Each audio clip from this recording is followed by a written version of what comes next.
Hello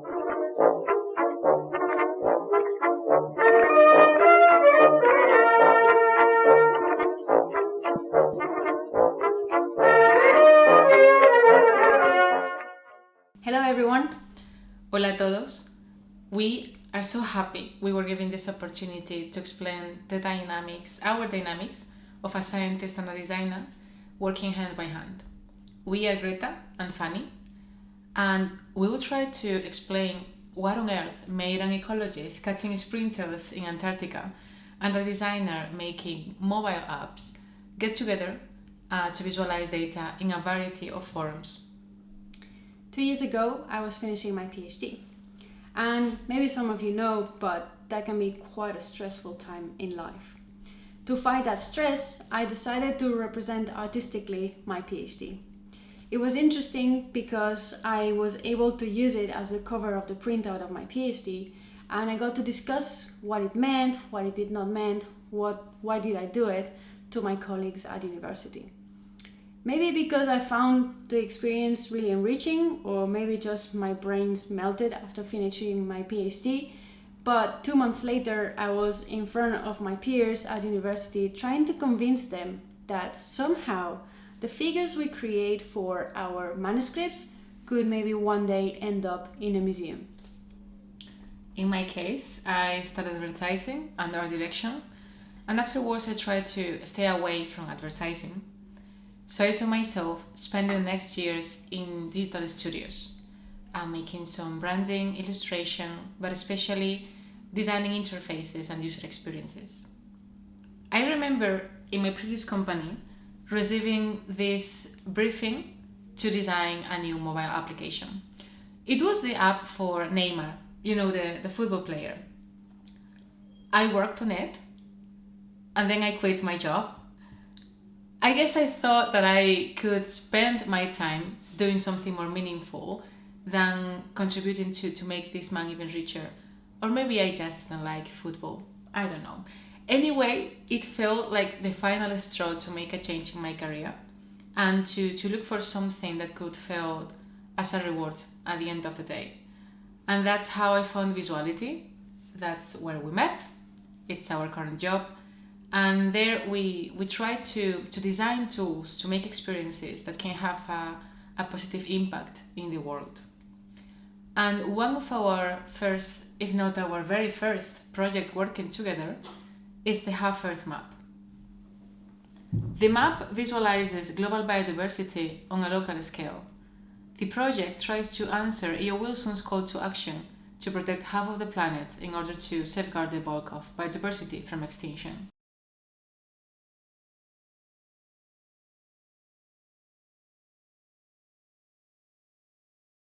Here are some other examples of 3D experimentations to show time series data, and this is a representation of the Gorongosa Park made with Blender.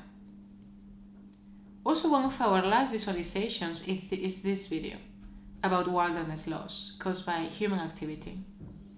Humans have transformed more than half of the natural environment since the 19th century, and we try to move the conversations from the scientific papers to a written story with a visual representation pointing to a potential solution by restoring rangelands.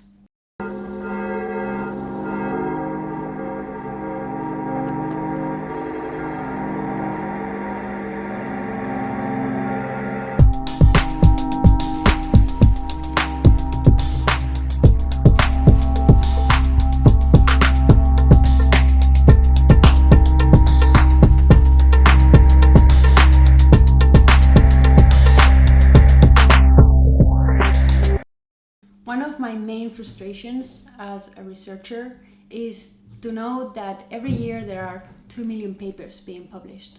But it seems the average of people that fully read a paper is 10 people. And that already includes the author, the mother of the author, and the reviewers. With the biodiversity crisis, it is really urgent that what is being researched and the information that is being gathered reaches the people that can act on it. For that reason, it's important to understand who are those people, but also how their emotions and their mind link to information. This is where designers and user researchers come into play. They create that very important link. We need graphic art to increase the emotionality and accessibility to information. It's like design being supported by science, quite literally. And the same goes the other way around. When designing for this topic so specific with so much jargon, it can feel sometimes like small masterclasses. Fun masterclass, of course. Look at that happy face of mine. While Greta's face is more of a resignation's face. I see acceptance there. It's like Greta is thinking, okay, Fanny, let me explain to you this data set for the 5th time. Let's see if you finally get it. Lots of patience. Maybe you are familiar, with the Ambassador creative profiles already. But we wanted to bring it today because we believe it's a good foundation when thinking about creating your dream team for any kind of innovative project.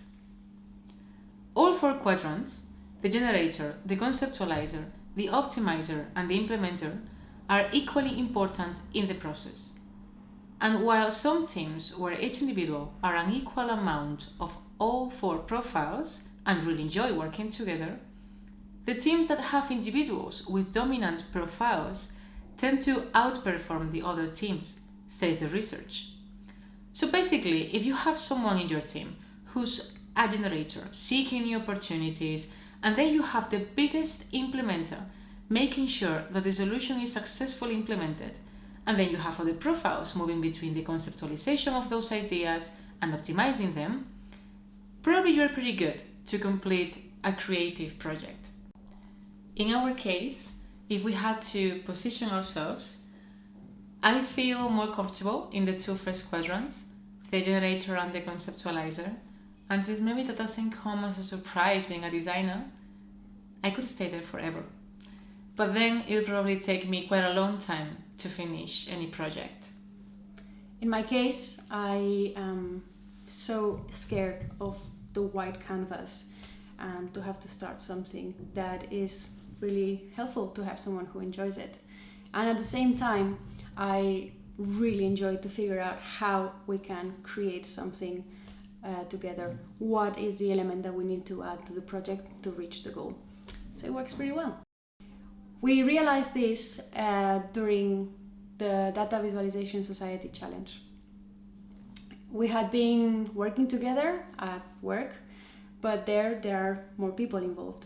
So the challenge gave us the opportunity to have the control treatment. It was the 2 of us, it was the most simple system, there was no other external interaction.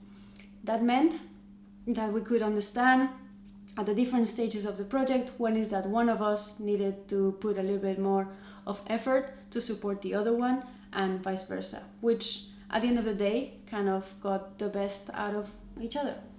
Yes, and I didn't complain because the fewer people there are, the fewer feedback I have to address. So that's kind of a designer's dream, isn't it?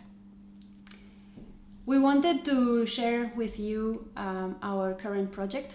This is still ongoing. We haven't fully finished it yet.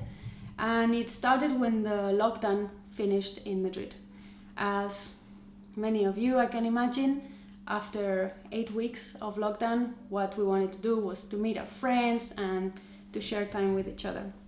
So we did that. We met up and we sat down and we started to speak and to talk, and the main theme was the pandemic.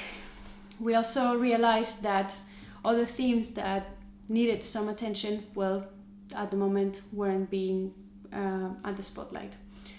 So on the one hand, the World Health Organization was making a call to flatten the curve of COVID active cases. But also the Living Planet report made an initiative to work towards changing the current biodiversity loss speed, and in this case, flatten the curve of biodiversity loss. In particular, this is dramatic for amphibians. Out of the 7,000 species of amphibians, a third is currently threatened with extinction.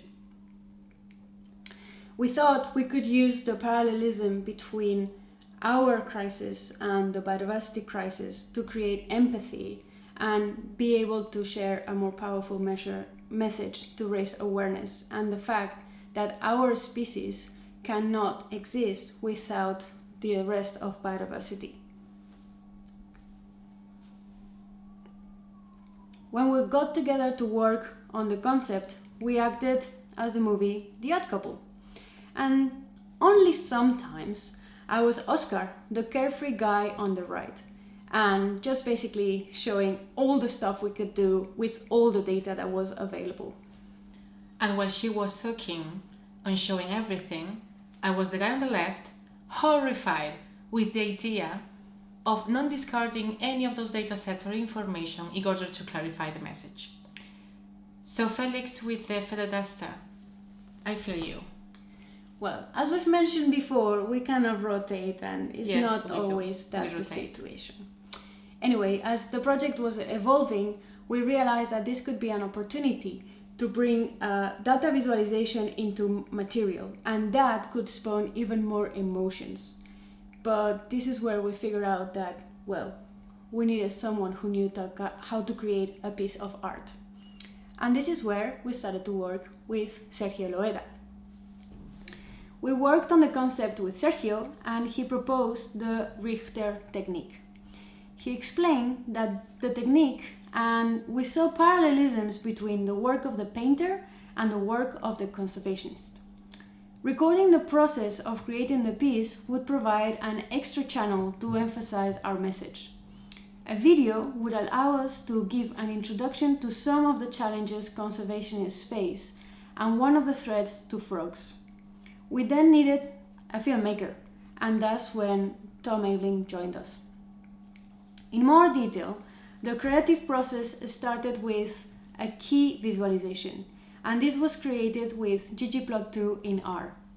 We used data from the World Database of Protected Areas and the Red List. We intersected the presence of the species and the protected areas. The figure shows, for each amphibian species, the year in which a designated protected area overlapped with its distribution.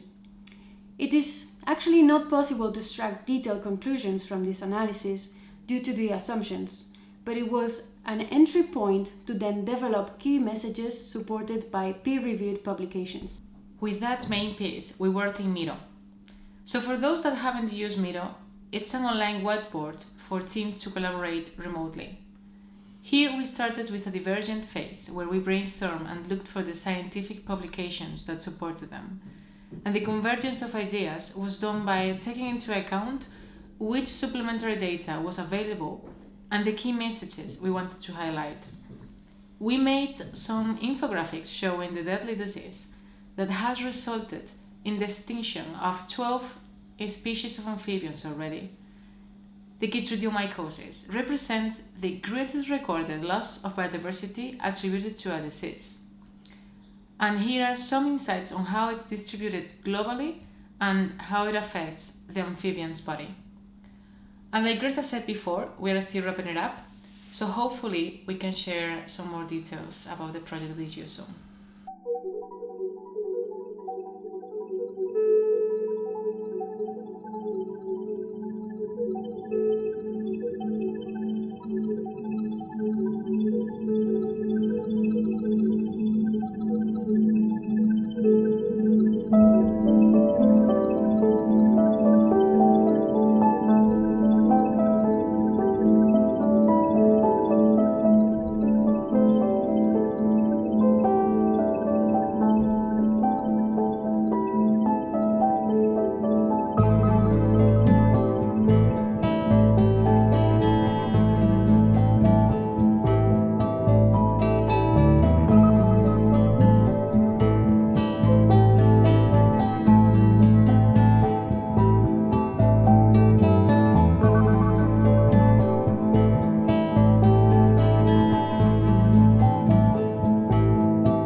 finish, we wanted to share 3 insights that from our experience we believe it has helped us, and that we also believe it can be done by almost anybody.